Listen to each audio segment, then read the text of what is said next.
Από εκεί και πέρα, ένα είναι δεδομένο και γι' αυτό παλεύει η κυβέρνηση. Δεν πρόκειται να αποδεχθούμε, εγώ τουλάχιστον εκφράζω αυτή τη στιγμή τους ανεξάρτητους Έλληνες οι οποίοι μετέχουν στην κυβέρνηση, μέτρα λιτότητος, μέτρα υφεσιακά, μέτρα τα οποία θα οδηγήσουν σε περαιτέρω φτωχοποίηση του ελληνικού λαού. Εδώ θα είμαστε απολύτως αντίθετοι.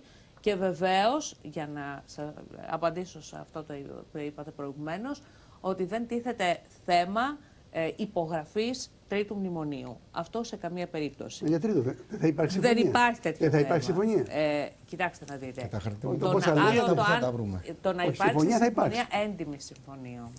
Εάν πρόκειται για συμφωνία η οποία περιέχει μέσα μέτρα λιτότητας, υφεσιακά μέτρα, και είμαι σίγουρη, θέλω να πιστεύω, διότι έχω εμπιστοσύνη στον Πρωθυπουργό, ότι δεν πρόκειται ο ΣΥΡΙΖΑ να αποδεχτεί μια τέτοιου είδους συμφωνία, οι ανεξάρτητοι Έλληνες θα είναι αντίθετοι, διότι οι ανεξάρτητοι Έλληνες είμαστε σταθεροί στις κόκκινες γραμμές. Υπάρχει δυνατότητα οικονομική.